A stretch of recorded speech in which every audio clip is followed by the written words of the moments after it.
What is a canon in spiritual sacred texts? Imagine a collection of writings so important that they shape the beliefs and practices of millions of people.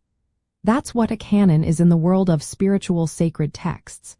It is a set of writings that a religious community considers truly inspired and trustworthy. Think of it as a spiritual rulebook that guides how followers understand their faith and live their lives. The word canon originally meant a measuring rod or standard. It shows how these texts serve as the ultimate guide or benchmark for what is considered true and sacred. When a community forms a canon, it means they have chosen certain writings that meet specific standards. These standards include divine inspiration, consistency with the faith's teachings, and acceptance by the community over time. In many religions, the canon helps define what is sacred and what is not. It separates the core teachings from other writings that might be interesting but are not seen as divinely inspired. For example, in Christianity, the canon includes the Old Testament and the New Testament.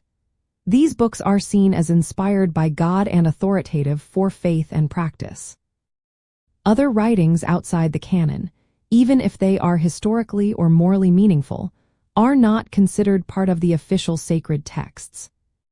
The process of creating a canon often takes many years. Religious leaders and communities look at who wrote the texts, whether the teachings align with the faith's core beliefs, and if the writings have helped people grow spiritually. For example, in Christianity, the New Testament was mostly settled by the 4th century. This canon includes books like the Gospels, Acts, and letters of Paul, which are seen as central to understanding Jesus Christ and early Christian teachings. Having a canon influences how people worship and learn about their faith. It provides the texts used in sermons, prayers, and personal meditation. It also protects the tradition from changes that could distort the original message.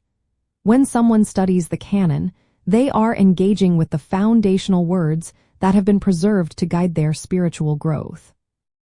In essence, a canon in spiritual sacred texts is the officially recognized collection of writings that meet the highest standards of divine authority within a faith. It acts as a spiritual compass, helping followers navigate their journey by offering a consistent and trustworthy source of sacred truth.